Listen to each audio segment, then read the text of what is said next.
What's up, beautiful people? My name is Derek Standifer, aka Ayana's daddy, aka Derek Jr.'s papa, aka my parents' son. And I have the honor, privilege, and pleasure of having an amazing individual on this episode of Solving Sundays, Mr. Antwon Davis. Antwon, how you doing, King?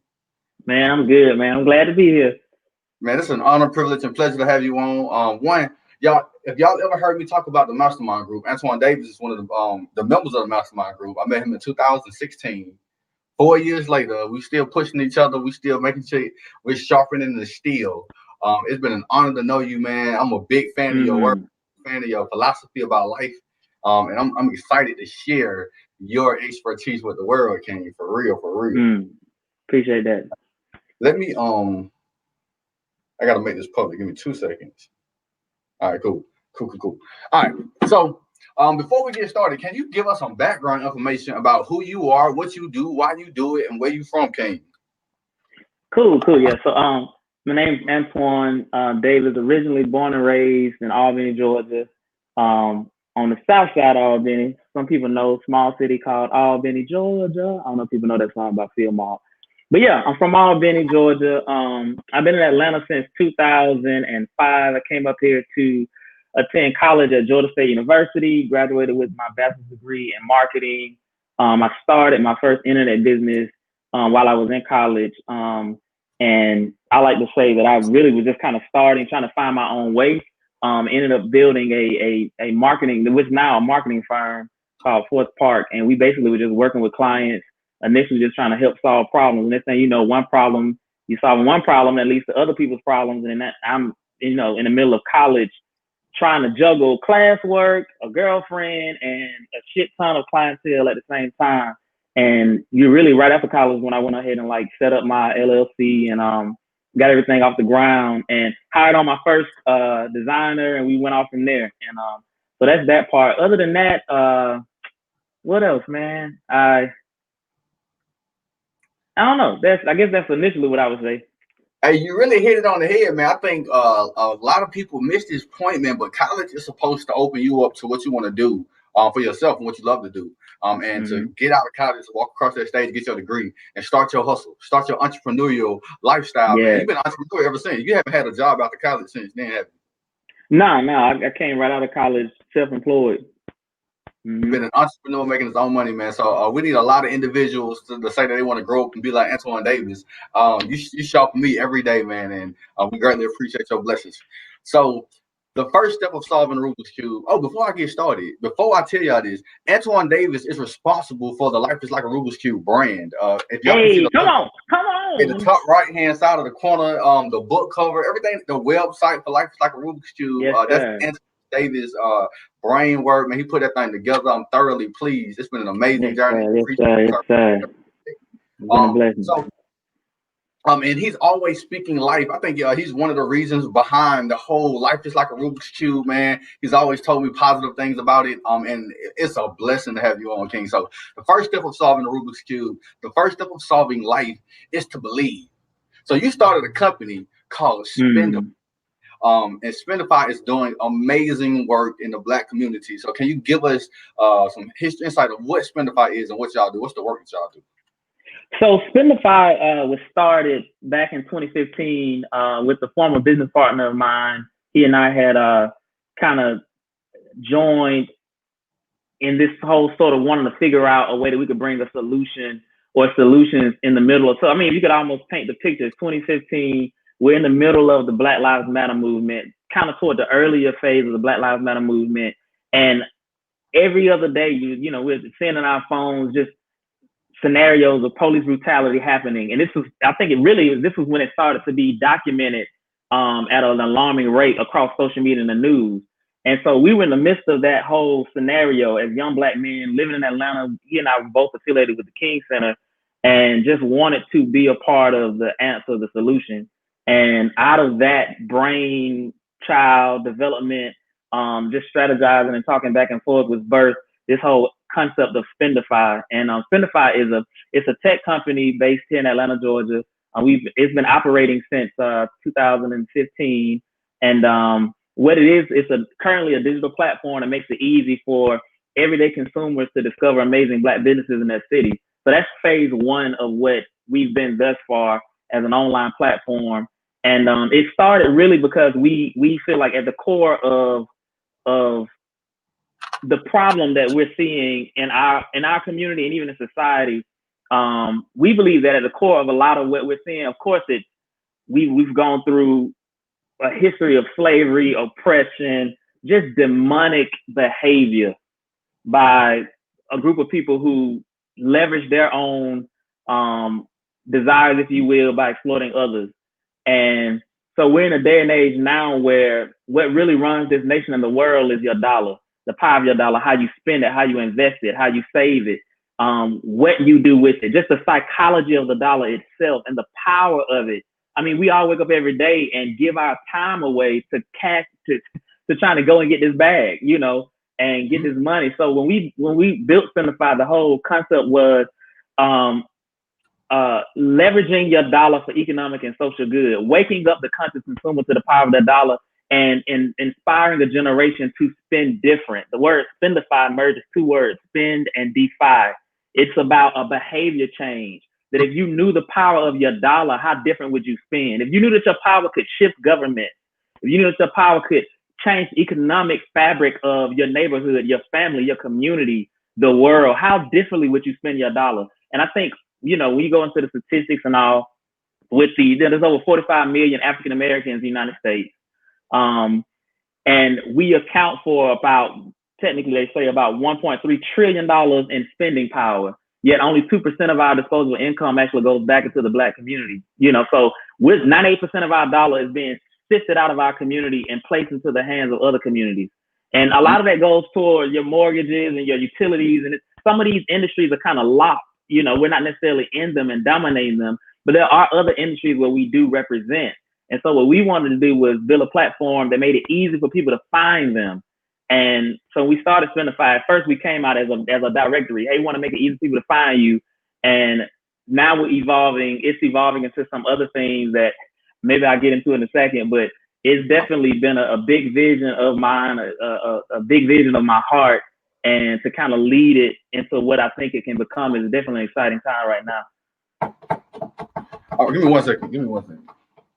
Yes, sir. Yes, sir. My son, he don't like using the other bathroom. He got to go to my bathroom. So thank you for the Spendify. Definitely, there's a lot of power, and these are ideologies that I hear from you all the time. Of speaking into we can take back the power in our community just by who we choose to spend our money with. You know, it's so crazy. Like all these verdicts. It's so crazy that we could shift it. The protesting is beautiful, bringing awareness to situations. But imagine if we decided to say, okay, cool, everybody involved, we're gonna find out their business, what kind of operation, who are they associated with, and we not spending our money with them. And that's exactly. We're gonna boycott it. We're gonna siphon that money off from them to communities and businesses and opportunities in our own community. See what kind of movement then. See if our voices are heard then. So thank you for always instilling these ideologies, King. Step 2. After you believe, step 2 of solving the Rubik's Cube, step 2 of solving life is to solve your cross. Now, solving your cross is to identify your reasons and your whys. So what are your reasons for building Spendify? What is the reason for your trajectory that you are on right now? I mean, I think at my, you know, I like to say when people ask me this question, one of the biggest objectives of Spendify, if it could be just simplified, is to help move green dollars into Black hands. And it may be too simplified, but I think some of what has been a hindrance is that we, as a people, don't always have access to the same levels of capital to develop ideas and opportunities. It's not that we lack the intelligence, the competence, or the capability. I think it's an issue of access. So there was a deep dive study that we did early on where we conducted some research some years back. And what we discovered is that 8 out of 10 Black-owned businesses fail within the first 18 months of launching. So he's saying 80% of Black businesses that start up don't even exist after their first 18 months of being around. So it's within a year and a half, you're in the door and you're out, you know. And there's 3 main reasons why that happens. And one reason is due to a lack of capital. You don't have the funding you need to sustain. So like a lot of businesses go through periods of drought. You know, you hit a dip in your business. This pandemic is a prime example of that, where sales go down. And a lot of companies may have a cash reserve, or they can get access to capital through a loan or through investors to sustain them in drought, where they can keep payroll going. And so a lack of capital is an issue because we don't always have access to those resources. The second reason is a lack of exposure. So a lot of Black business owners are usually operating smaller business operations, usually 1 to less than 10 employees. And so you're kind of doing a lot of things on your own to operate. You're starting up, a lot of times you're a first generation entrepreneur, and you don't have the time, bandwidth, or capital to invest in marketing and advertising. You're competing with a lot of noise on the internet, on social media. Every millisecond, our attention is being pulled by so many things. So your business can be in existence, but how the hell do you get the 3 trillion people, not 3 trillion, 3 billion people on the internet to pay you attention? How do you get the marketplace to see you? So that is like something like every day a business owner wakes up and they got 24 hours. You're not even using all 24, but you got to juggle where you're going to allocate your time as a business owner. And sometimes your marketing suffers. Even if you have free tools, it suffers. So lack of exposure is a big issue. And the third reason is a lack of business acumen. Is that there are a lot of business owners that just lack the fundamental education around business development, how to develop business models, how to develop an understanding of how to assess the market to see, is this opportunity even valid? How do you validate an idea? How do you test an idea? You know, so those 3 reasons: lack of capital, lack of exposure, and lack of business acumen are 3 of the top reasons why Black businesses fail. So when I was thinking about all of this, my former business partner and I was talking about all of this, like, we wanted to build something that addressed those 3 things, that in the end would provide access and resource to capital, even if that is helping consumers get to your business to shop with you. Eventually, it being opportunity to help businesses raise capital, exposure. We want it to be a loudspeaker. Hey, here's where you can come and discover amazing Black businesses in your city. Looking for the dopest restaurant? You looking for blah, blah, blah. Here's a great opportunity to find them. So we have various tools that we use online to promote and provide exposure to businesses through our platform, through social media, through our email, through our blog, providing exposure. And the last part is the business acumen part, which we really haven't like delved into yet, but really being a connector or partner with other entities to provide education and insight on how do you develop a business and take it to the marketplace. So last thing I'll say too is, I talk about the whole wanting to move green dollars in the Black hands being a heartbeat of it. Another reason that this vision matters so much is to serve Black business owners and providing them with the skills and tools that they need to position themselves in the marketplace to go further, faster. And we talk about this thing called Spendify Elite, like creating a network of elite Black businesses who are operating and satisfying certain criteria of excellence in what they do. Because I know some of the perception in Black business, even in Black cultures, that a lot of Black businesses don't operate professionally, lack of just professionalism, customer service, the quality of product. And it's not necessarily all true. There's a lot of dope ass, really great, excellent Black businesses that exist. And we want to make it known. But we also want to create, almost like siphon off a separate society, if you will. Like, here's where you can find amazing Black businesses in your city. Not just any rinky-dink business, but the ones who are doing it well. So that's kind of a goal at the end of the day. And then I'll top it off and set up is, man, we just want to bring Wakanda for real, not just like hyping it up because it's pop culture. But when I saw Black Panther, God rest his soul, rest in peace, Chadwick. I mean, what he represented in that movie was so iconic for myself, for so many Black men, for so many Black women, so many people in society, to see not just what the movie did in terms of sales and what it did for the culture, but to see a glimpse of what Africa could look like if it had not been touched and tampered with, to see the quality of Black brilliance when we weren't, deprived of our own genius.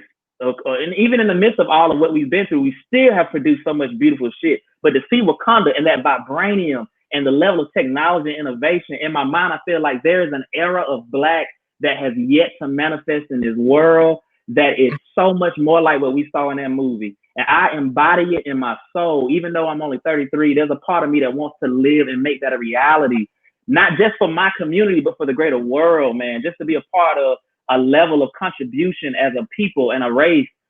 That's what excites me. It's not even so much the problems that's wrong. It's the solutions that I see, the tomorrow that we get to create, the possibility we get to awaken, the paradise we get to bring. That's what gets my ass up every day to keep doing this work.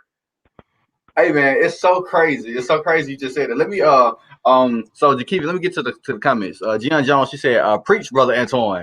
Jakeem Hey, says, talk about it, Doc.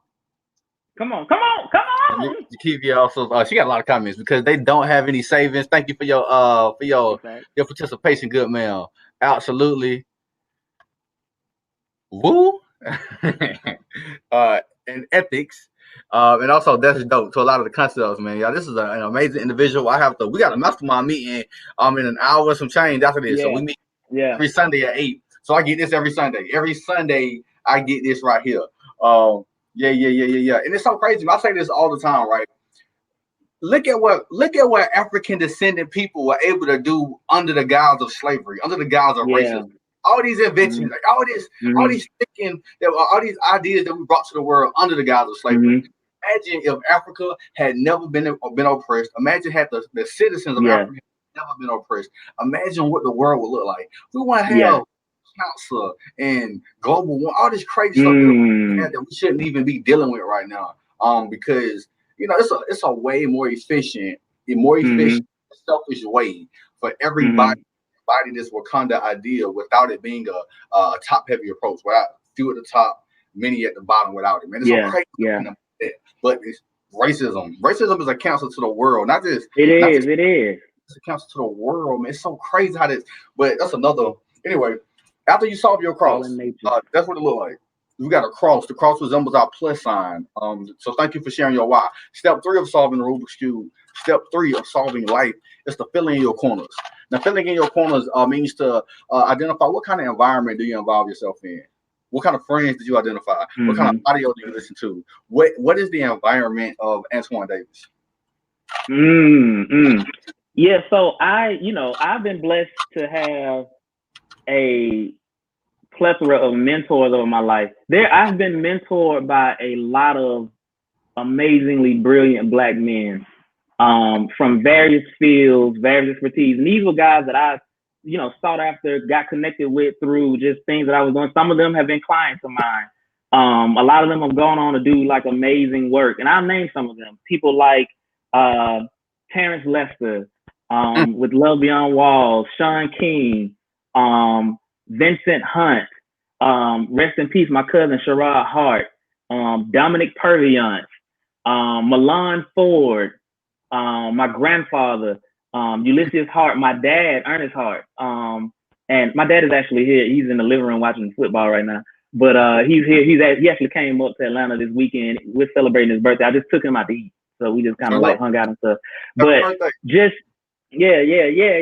Just having a lot of grounded men that have represented just kingship and manhood in my life, that has been probably the foundation for me as a man and as a whole. Outside of that, I've been blessed to have an amazing like group of friends. Like I could name 100 of y'all, but man, I got some good ass human beings that are friends, acquaintances, just people who are just on a higher vibration. Like one thing you get to know me, I talk about things like, alignment and the importance of being aligned and being centered. And in alignment is really where all things exist, where you really get your best ideas, where you are in a state of bliss, that you're worthy of alignment all the time. You're worthy of paradise.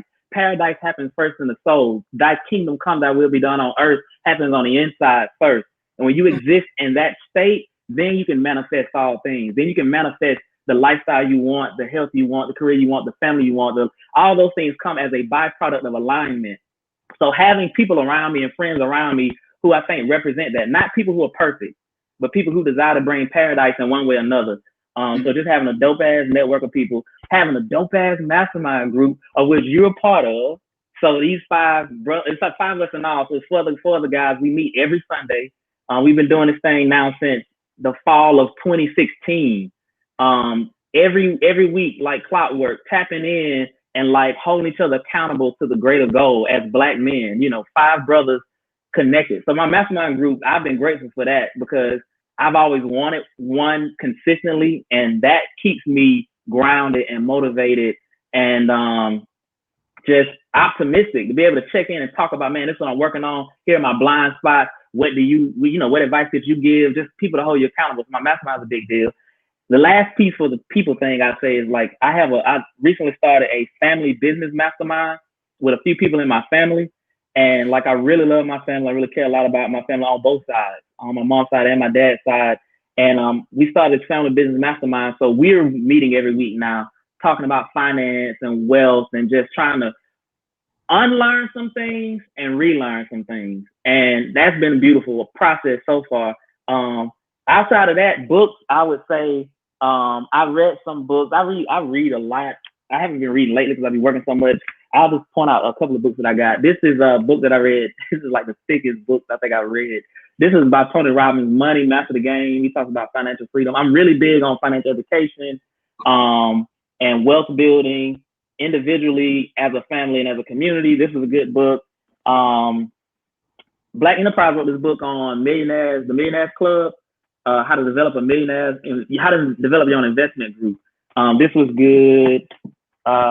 This book right here is just dealing with the shittiness of life and having strategy. Power. That's some stuff in this book I don't like, but it just is what it is, you know. What else? Think and Grow Rich. That's a classic. Yeah, this is a classic right here. We started our mastermind group on Think and Grow Rich, the workbook. Yeah, exactly. Yeah. Richest Man in Babylon. I didn't name one of the guys in my life too. My cousin Salih.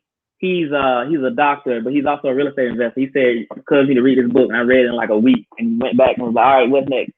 A couple of other ones I say. Millionaire Next Door. This is a good book.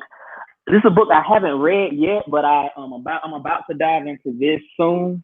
This is by Chris Hogan. He's with Dave Ramsey. This is Everyday Millionaires. This is the new study that was just done on millionaires. I actually bought the actual study, the national study of millionaires. I'm gonna read both the book and the study. But this is like the new version from the old school Millionaire Next Door. This is doing research on all the millionaires in the United States, just trying to learn lifestyle patterns. And then the last two, the classic, Rich Dad, Poor Dad. And then this book, Cash Flow Quadrant. And last book I say that I think people should check out. If you don't know Dr. Claude Anderson, you need to know Dr. Claude Anderson. He's still alive, bless him.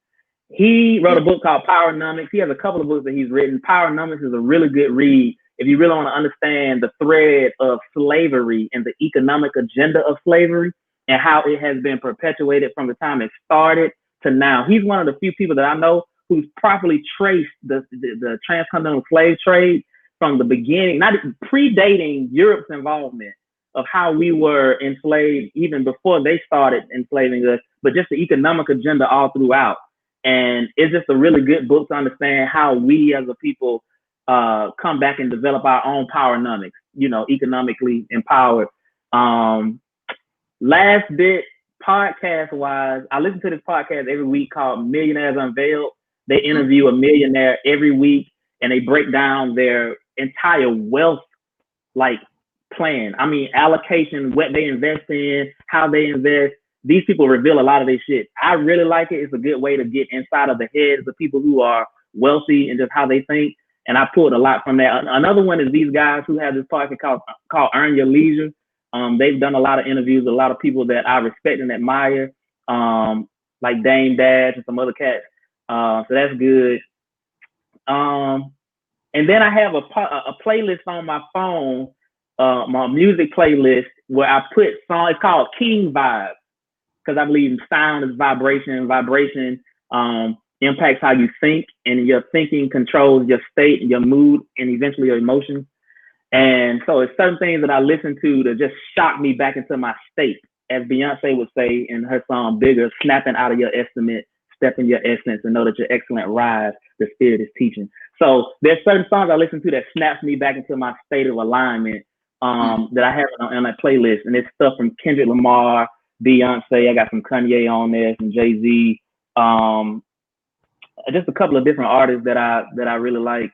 Yeah, that's what I do. I try to keep a certain environment around me, from the people, the books, the podcasts, the YouTube videos I watch, music, just to maintain that state.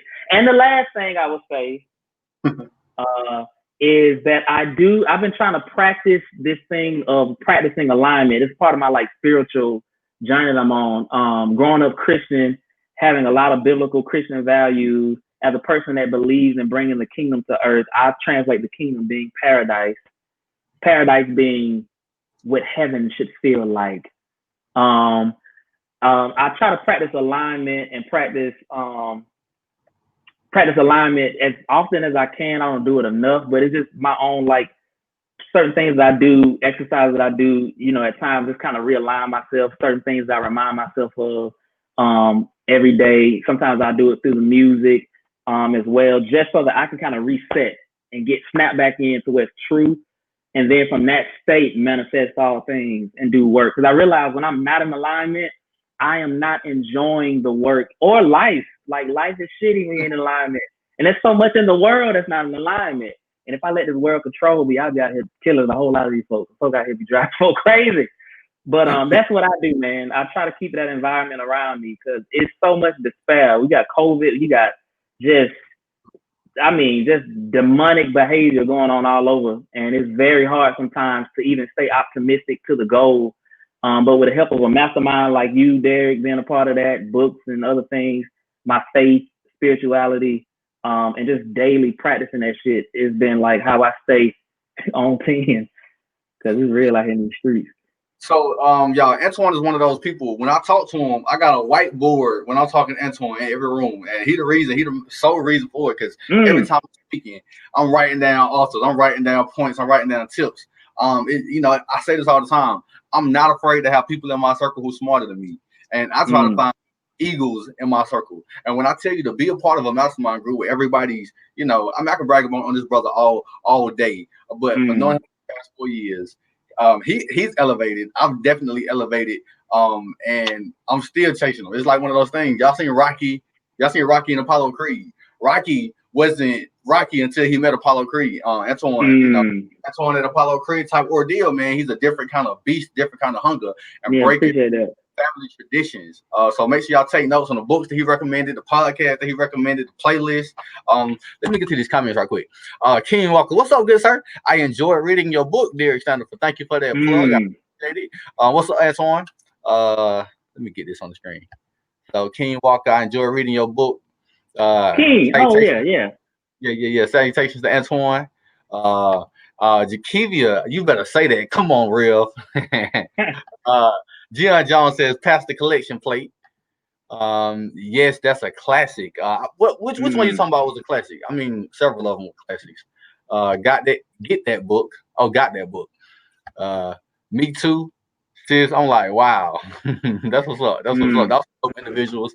Almost feel like I'm back in the mastermind just listening to y'all saying Brian. back and forth. Good seeing y'all, brothers. What's up, Brian? Brian got to get on Solving Sundays. He's doing amazing things. He's a firefighter now. He's a firefighter and a professional photographer, one of the best photographers in the city of Atlanta. So, after you fill in your corners, we got a whole side of the Rubik's Cube solved. That brings us to step number 4. Step number 4 of solving the Rubik's Cube. Step number 4 of solving life is to take it to the next level. Antwon, how do you grow? How do you get better on the trajectory that you're on? I think it's a lot of what I was saying before. Practicing the alignment, I think is as a personal. That's more of a personal thing. As a person, just me staying aligned and me being able to stay true to the goal, and whatnot. So I did talk about that. I'm trying to think of some other things. Let me think. I would say one other thing would be just staying engaged. And I mean, in terms of, like, for example, with Spendify, just staying engaged with what's happening in society and culture. Um, just not wanting to be outdated. I think sometimes you learn as you see society and culture evolve, and just trying to keep my personal eye open and even professional eye open as to what's happening, what times are we in, being sensitive to the spiritual times that we're in as well. Like what is really going on, at a higher level. Like what is God up to? Like what's the sound and what's needed, what's necessary. There's a term that I would think that I coined it. I kind of don't want to say it public because I need to get it like landlocked. But like I like to use the word of solutionaries, people who you talk about like startups. Everybody's trying to start up ideas, but I believe even more than startups is creating end ups. Like not just starting things, but ending things. That we start things to end certain problems in the world, and being a person who brings solutions to things. And so, like I'm just looking for not just what's going on in culture, but trying to partner with, this is the second part, partnerships, looking to partner with solutionaries, people who have answers, better answers to the problems going on around us, and just locking arms with people who have that same kind of vibration and sound. Like, man, I want to bring some things to this world. And it's not just my ambition, but I actually have taken the time to study and have, been working and developing. Like, I just want to connect with more people like that are grounded. Another thing is constant research. I am always researching, from financial things to just studying Black culture, Black history. I'm not a Black history expert, but I am constantly trying to learn and understand. I am also intrigued by the other side's opinion. I'm a person who will just as much take the time to understand, well, what's going on. We're living a day and age now where everything's about this left and the right, the Democrats, Republicans, the left and the right. They're trying to frame us into these two ideologies, this whole war between the left and the right, and I think part of my job is to have a sound and balanced perspective of the bigger narrative and the bigger picture. If I'm going to be a person that's going to be involved in shaping culture, even on the small level, or involved in just bringing solutions or partnering with people to bring solutions, I want to be balanced enough to understand not just what my opinions are and what people who agree with me think, but what is this other side thinking. Dr. King talks about that. That's even in his whole philosophy of Kenya nonviolence, of understanding your opponent, that thing. I think another thing too, in terms of just growth, is that we're adding people on our team, hiring. Like, we've been bringing people on our team. Our team has grown. Just in the process, I'm looking for a developer right now. So if anybody knows of any dope developers out there that are thorough, good at what they do, and definitely looking for that. Yeah, that's what I'm doing. That's what I'm doing. That's what we're doing as a business to stay grounded. Another thing, one more thing I say is we've been really studying another thing that excites me about Cinefy too is, from, if I can get a little bit more on the business side, is trying to. Oh, he ended up talking. Yeah. What's going on, bro? Say what's up, King. Say what's up, King. Hey, look at you. Come on with the fresh cut. I see you. He don't even remember me. I bet he don't remember. You remember me? He don't remember me. But what I would say is, we've been on this journey of trying to study the connection between Black economic development and technology, and how they merge. How can technology be used to develop and facilitate change? How can we use technology to develop tools that can help facilitate Black economic development? Usually, when Black economic development is discussed, it's discussed, either primarily as a financial issue, a financial thing, as a social thing, or a political thing. But I'm a technical person, so we're trying to find how we can create tools and solutions as a platform, as a company, to help facilitate that. And I won't necessarily get into that, because some of that is intellectual property, and I don't want to leak out exactly what we're working on. But we are studying that intersection. Like, where are we going? How is technology evolving? How is that affecting the Black business owner? What tools are they in need of? How do we help facilitate those kind of solutions for them? And then at the end of the day, how do we weave the thread of connecting the dollar to Black entrepreneurship and Black businesses across the entire global diaspora. There is no platform that connects and integrates Black business owners across the entire world to consumers. That doesn't exist. So even in that regard, like we're interested in either being something similar to that or playing a role in that. Like what if you could pull out your phone and actually shop and consume and engage and invest with Black business owners and Black companies and brands anywhere, not just in the US. And how does that connect to our ability to trade and do business and have vertical integration? We're able to buy our raw materials and our supplies. That's where you get into true economic development. Come on. Where we can really what we can do what Kanye talks about, seed to sow. We can be integrated from the factories to the dealership, so Yeah. things like that I'm interested in and using technology to facilitate that. I'm a piggyback on some of this stuff, just some stuff that I've learned just knowing you as a part of the mastermind group. Antwon Finance. It's a free investment app. If you get to save and invest money, Antwon Finance is the best. I think it's highly underrated. I've been using it for years. You put me on it, and I got money allocated going to Antwon Finance and no fees. You can buy parcels. One of the things you put me on, Bitcoin and cryptocurrency. You put me on Bitcoin and cryptocurrency, and I'm greatly appreciative of that blessing that you dropped. What are some other the books that you're reading? Just that whole concept of being in alignment. If the physical is wrong, the spiritual and the mental gonna suffer. If the mental is off, the spiritual and the physical will suffer. All this stuff has to in order to operate at peak capacity. So thank you for all those jewels of wisdom you've been dropping. So after we take it to the next level, y'all, we got the entire second row solved. It's 2/3 of the way there. So the last step of solving the Rubik's Cube, the last step of solving life is to see the bigger picture.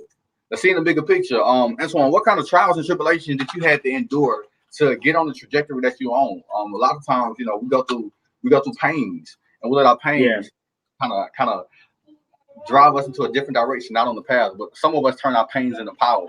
I've been knowing you. I know you turn pain into powers. So how have you had your trials and your tribulations to get on this trajectory that you on? I'm gonna have to steal that line, turning pain into power. Man, yeah. So one thing I would say, I have been blessed to have such a beautiful family. Like my grandparents, both transitioned to paradise to heaven this year, within 90 days of each other. That they were married for 70 years. And for me, 70 years of marriage, so they both transitioned to glory this year. And for me, I was blessed to have I believe, a perfect example of what marriage and family and kingdom building as what Black love looks like. That is a gift. So, but with that also comes things that you don't necessarily get, in the midst of that beauty. You have just growing up, in a city like Albany and just seeing there not being a lot of opportunity and like wanting to or aspiring to like want to do something great and having to like fight to kind of find your way, like going off to college and graduating. It's not a lot of people in my family on that side that had actually went off to college and graduated. But like really for me at that time, it was kind of staying on a certain path and just being dogmatic about that path alone. So for me, I think one just trial is just loneliness that I dealt with a lot in my latter teens, early 20s, most of my 20s, just feeling like I'm journeying alone because I got to figure this out. And, if I take my eyes off, man, this society is set up for a Black brother to fall through the cracks. It just is. And trying to like go down that narrow path, it's hard, trying to stay focused. I mean, we can go in various ways in which you can get shifted off your way. One incident can end up ruining your record. Like it's anything. You get caught up with, in a relationship, end up having kids, and now anything can happen. Children are beautiful things. But just, I would say after that, some other things I think were like trials is just, it's been difficult trying to find mentors in the field. Like as a young black man, like I have knocked on doors that didn't answer. I have gone into rooms and I knew I wasn't wanted in the room. When I already know that the sun and moon bow for me, I know that I'm worthy of every room. That part is already, I already know who I am in terms of my worth and my value, in terms of knowing that I'm valid at any table. Sun, You moon, know, now whether they know that or not is up to, that's for whoever to decide. But being in spaces where I wasn't necessarily as welcome to receive, or being, you know, given a whole bunch of bullshit, told whatever, and then you find out on the other end of it that it was just really just a lot of people just blowing smoke. You know, I've had meetings with people of influence that I thought were gonna open up doors because of the type of work we were doing, who just shitted in our face, who just didn't answer the phone, walked away, used us as leverage, as a plug for their next gig or their next opportunity. Just being around people who really don't have paradise in their heart like that. People who just trying to get over and get on for some temporary shit. People who don't have eternity in their heart. Like that to me has been my biggest heartbreak. Is being in the midst of people, black folks, who say one thing on stage and in front of the camera. When you get behind the scenes, it's all about trying to get this check and attention and fame and popularity. And I'm like, my nigga, like, did you realize what's going on outside these doors? What's happening around us? Where is the real thorough heartbeat to be about the work, the greater work? Or are you just doing this thing because it's just, for attention or fame? Just being around a bunch of people who really don't have that same heartbeat. That broke my heart. Another thing, another major trial. This was in 2016. We were trying to Spendify, self-funded ourselves out of our own pockets. And it was a struggle trying to raise capital. And at that time, we had gotten national attention. We were on CNN, Black Enterprise, Ebony Magazine, Essence Magazine. We were flying out to New York. We were flying out to California. We were meeting with angel investors, venture capitalists, and just couldn't secure what we felt like was a respectable seed round. And I mean, there's other layers to that could be vetted or whatever. But I know there's a lot of dumb shit that gets funded that never goes anywhere, that doesn't have traction, doesn't have a clear revenue model, and doesn't have an economic agenda that could affect change for a ton of people. But yet, dumb ideas get funded all the time in app stores that don't go anywhere. But that's neither here nor there. Another thing that was a major trial for me that I had to overcome. This set me back, was seeing what I felt like was the Black community go back to sleep. And this was at the end of 2016, after all of what was happening and everything. It's almost like there was a period where even the Black Lives Matter hashtag, it wasn't trending anymore. It wasn't popular. It's almost like we went back to life as usual. Yet the things were still happening in our communities, but just the unrest in the Black community had kind of subsided. And I was frustrated. And I'm like, well, where we at? Like, nobody cares. This is our thing. If nobody cares about it but us, and we don't care, then who's gonna really, so just feeling that sense of like, Black folk don't want to shop with Black businesses. Black people don't care about supporting Black people. Like, just feeling that angst of like, man, we got so much unlearning and relearning. We got so much unconditioned, like reprogramming that needs to be done, because we need to know who we are and love ourselves. And just seeing a lot of that, even like the cancel culture, just things like that, just seeing people pulling each other down and just being discouraged on that journey, has been a trial in and of itself. I mean, last name, my business partner and I, we ended up parting ways, and I acquired the company on earlier this year, and that was a period of time we just couldn't necessarily see eye to eye. But I'm always about, at the end of the day, sometimes you only meant the journey for so long together, and then you may part ways and do separate things. So my heart goes out to whatever work he's doing, because at the end of the day, I want to see him win, especially as Black men. I want to see us do great things in our lifetime. We definitely need more of us to show up and show out in culture. So my heart, at the end of the day, is good in that regard. But just having things that happen, just in business, it's just life, and just trying to stay the course, man. And the last thing is 2020. It's COVID-19. Wow. We got Trump in the office. We got all kinds of stupid shit that's happening. You see what's just happened with Breonna Taylor. Like it's this kind of stuff will make you want to go. Like I see how sometimes these guys just go out and just be popping folk out, just shooting folks up in the crowd. Like you just get so nutty in the head because it's like, how could there be so much darkness like this? How could people not see? And you know, people see. We know people know. We know people see. We be trying to act like they don't get it. Folks get it. Folks don't care. You know. And I think to some degree, you know, it may even lead to a level of deeper darkness before we can really see that light. I don't know what that means.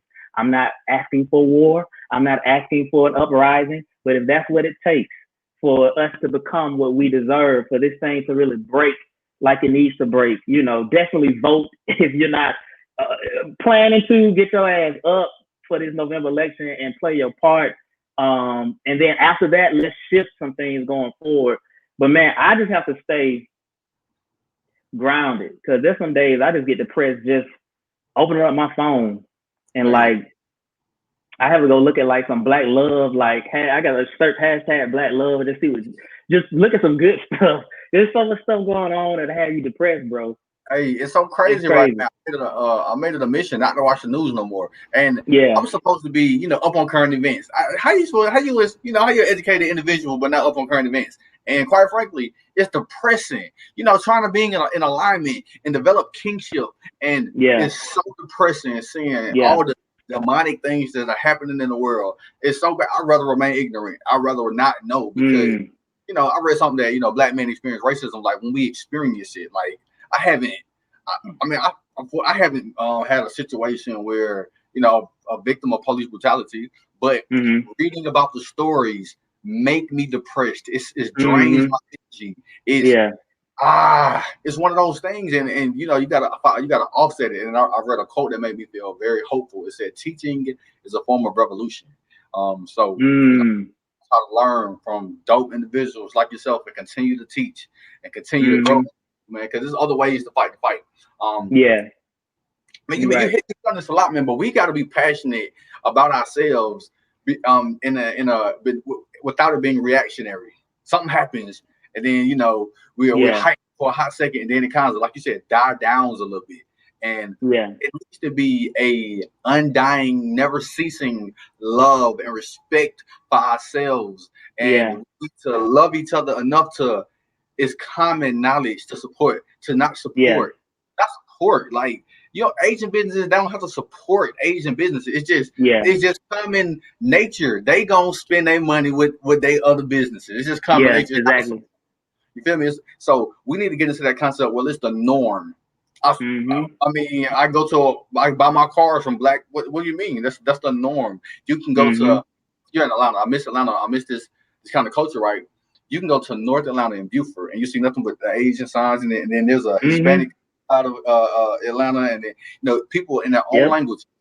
You got to speak the language to do business with these people, and Yep. in our communities, you know where are the businesses that thrive? You see other people inside our communities that don't look like us controlling the property, controlling the business ventures in our community, and Mm-hmm. we got to take that 1.3 trillion spending power and redirect it back to us. So Yeah. yeah, yeah, Yeah. yeah. You right. You right. You know I can go on about that. Man, we know, man, y'all. So, I just want to let y'all know, man. Why I get this is one of my sources right here, man. When Antwon talk, man, I feel like a little kid sitting there, Hmm. Indian style, and just taking in notes, man. So, he's one of them individuals, 33-year-old. I'm gonna have to brag on him a little bit because he's a humble individual, but founder of Spendify, front cover of Ebony magazine, Essence, CNN, property owner. A lot of people are interested in real estate. Man, I remember when he set a goal in 2019 to buy property and to become a real Hmm. estate investor. And not only is he doing it, he's doing it successfully well in the Albany community. Um, man, uh, aware of his personal. What do you call it? What's that score you keep track of? We ain't gonna call it out, But it's score your debt minus your revenue. It's Asset. Debt. not your assets, your value, your financial value, the number that you're worth. Net worth. Your net Your worth. it was on the tip of my tongue, but he's aware of his net worth. He can tell it to you to the cent of his net worth value. These are just things that I strive for, strive to be like, and all of us need to be aware of this stuff. I remember one of the concepts was everybody getting life insurance on everybody. Everybody should have life Yeah, insurance. yeah, yeah, The African descendant, it's good. It'll be different policies if uh, people are being slain mercilessly. If everybody got that's an instant access to wealth, as you would say, yeah, instant access to yeah, wealth yeah. You're right. that we can implement into our livelihood. Man, we can have this conversation all day. This is a blessing to know you, good sir. Or to call you a friend, to call you a brother, man. Um, I can't say enough good things about you, man. Thank you for the brand behind Life is Like a Rubik's Cube, for Oh believing in yeah. life, what you do. Y'all, he's the one I come to and talk to about. Y'all, man, guess who I just had on Solve Sunday? Let me tell you a new step about Yeah, yeah, brainstorming ideas about Life is Like a Rubik's Cube, man. So yeah. We definitely chop it up. yeah, man. This concept of kingship building, a side story, and then we gotta.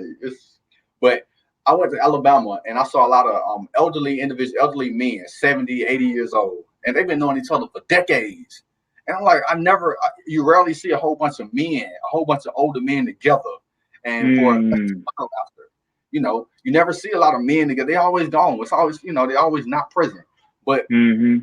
what we have in our mastermind group, 4 years going strong, no end Yeah. in and you know, we literally hold each other accountable. Somebody late for a meeting or miss a meeting. We got systems in place where we implement. We go on retreats. Mm-hmm. We have we have a meeting system in Podio where we track and give an average for our goals. And Mm-hmm. there's a quote: if a person don't know where they're going, any road will take them there. And we try to clarify where exactly are we going in life with our goals and our dreams Yeah. and aspirations. And y'all know the mantra: two heads are better than one. But it's five of us, and we Yeah. brainstorm and we give five brains, five energy waves towards everybody's idea, and everybody in the group done grown. You Oh know, yeah. Oh yeah. the key to success for me is progress, man, and I've been making progress since. Yes, And sir. level of progress has been in a clearer, defined direction because of my mastermind group, man. So, Yeah. yeah. When we got Yeah. Yeah. when we got a person of your caliber, man, we got to take full advantage of them. So, Antwon, are there any other lasting words that you want to leave to the beautiful people watching today? Ah. I mean, sorry, I would. you solved your Go life ahead. Go Rubik's ahead. cube, sir. You solved your Rubik's cube. Just the final step of solving is seeing the bigger picture and keeping your commitments. Your commitments. You've done that. And mm. and y'all, the steps of this Rubik's cube have been clearly defined. I can't brag enough, man, how impactful he was on modeling and developing and growing. Uh, Mm. so I want him to share any last remarking words that he might have to share with y'all today. I was just. I mean, if I could say anything, it would be, for people who may be watching, that are uh just trying to find their place in this thing called life, in this earth plane that we're on. Just trying to find their place in it all. And life, like even David was saying, life has its own like turns and twists and ups and downs. And I think even just your analogy of life being like a Rubik's cube, that it starts out in chaos, colors everywhere. There is no alignment in the Rubik's cube, but until you really start to identify the rules of life. Another friend of mine that I know, his name is Sam. He started his nonprofit called No Losing years ago, and one of his whole like quotes was, you know, um, life is a game, and if life is a game, and if you can know the rules to the game, you can win. And I think there are many of us who are in life right now. We're getting impacted by so much going on, and we're trying to find our way in the midst of it. I think there needs to be a lot more exploration around, um, especially as Black people, I would say, a lot of personal um, time being set aside toward unlearning and relearning your identity as an African vibration in this world. I think there's a major need for our contribution into the society. And I think there is a uptick in us wanting to contribute more now than ever. There's a need for you.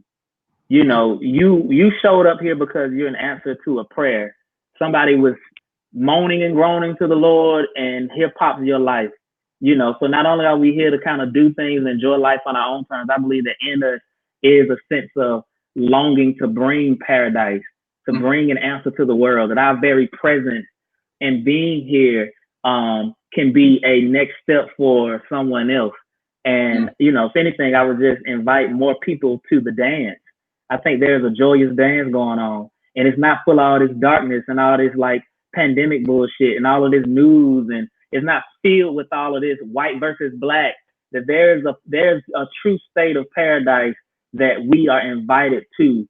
I don't know what people are on their spiritual journey, but I really think this whole alignment thing and really getting to that state of knowing who you are, not just knowing who you are is a state of being. It's not a moment of understanding. It is a state of being. There's moments you're gonna be hit with situations, and it is a time to test and practice alignment. So you don't just know who you are. You are knowing who you are all the time. It is an ongoing practice. And I think a lot of us have just kind of, we're looking at so much of what's going on around us, and we don't even realize how powerful we are. That's why that whole quote, if you haven't listened to the Beyonce album, The Gift, she hit the whole thing on Disney. Go back and listen to that album and get the lyrics and listen and watch with the lyrics, because she does a lot of just kind of teasing through some of these African spirituality things, even Christian values, and connecting it in ways I don't think I've really seen anybody else do, in my mm, opinion, like that. Toby's doing a lot of it now. The rapper that's out now, he's doing a lot of that. But I would just say, man, take some time away in the midst of all this COVID stuff and really get into that state of learning about your own value and self-worth, and figuring out what role do you play in this greater work of life, because you are so needed. You are so needed. Even though your money may not match it, even though your success may not look like what you want to look like, your presence is needed. And we need you here to dance. We need you here to show up in your best version of yourself. And so before you get caught up in trying to do all these other things and manifest all those things first, you got to get to a place where you experiencing paradise in your soul. And that's what I feel like for the Black race is missing. I think we've been producing a lot lately, but that unified. The reason why we're not united is because we don't know. We don't know that. If we knew the value that we have, unity and unification would be basics. That'll be basics 101. Well, of course, together we shall. Well, of course, united we will. Well, of course, it becomes easy, But we're in the middle of council culture and all this kind of other stuff that's in the way of bringing that paradise. And I think the world needs us to show up in a very brilliant and dynamic way that isn't just what we see on TV. It isn't just the typical. I think there's a new Black coming. I think there's a future Black coming. I think there's an essence of Black brilliance that we've yet to taste. I think there are ideas that are up in the heavens that are needed to be manifested. And I'm just encouraging more of you all to step back. Maybe you're doing the wrong shit. Maybe you're pursuing the wrong thing. Maybe you're chasing the wrong goals. Maybe that's why it's not necessarily manifesting what you want. Really step back and check. As Beyonce would say, snap out your estimate. Snap out of what's been estimated. Snap out of what you might have been convinced was supposed to happen, because you might be needed another way. And I don't know. That's my prayer. That's my hope, is that we could journey together more brilliantly, and that the tomorrow we create today will be based on us being in alignment. And we won't be manifesting because we're mad at what these people are doing to us. We'll be manifesting because we know we can bring paradise. mm, mm, mm, mm. Paradise in the soul. So look, Kivia said, "Come on now." John Jones said, "Paradise in the soul." Come on, man. Mm, Thank you for the blessings. Thank you for agreeing to do the show, man. It's been an honor, a privilege, and a pleasure. Thank you for being the dope individual, the king that you are, man. These are principles that I yes, hear sir. on a daily basis. Kingship and alignment and manifesting paradise within ourselves, man. So we're not looking for a savior. We're looking to be the savior. The savior is in the mirror. Torn, Mm. you be great, King. For those of y'all who watch, thank y'all for tuning in to Solve It Sundays. Y'all be great like the lakes. Be blessed like a sneeze. Peace. Torn, you stay on. Cool.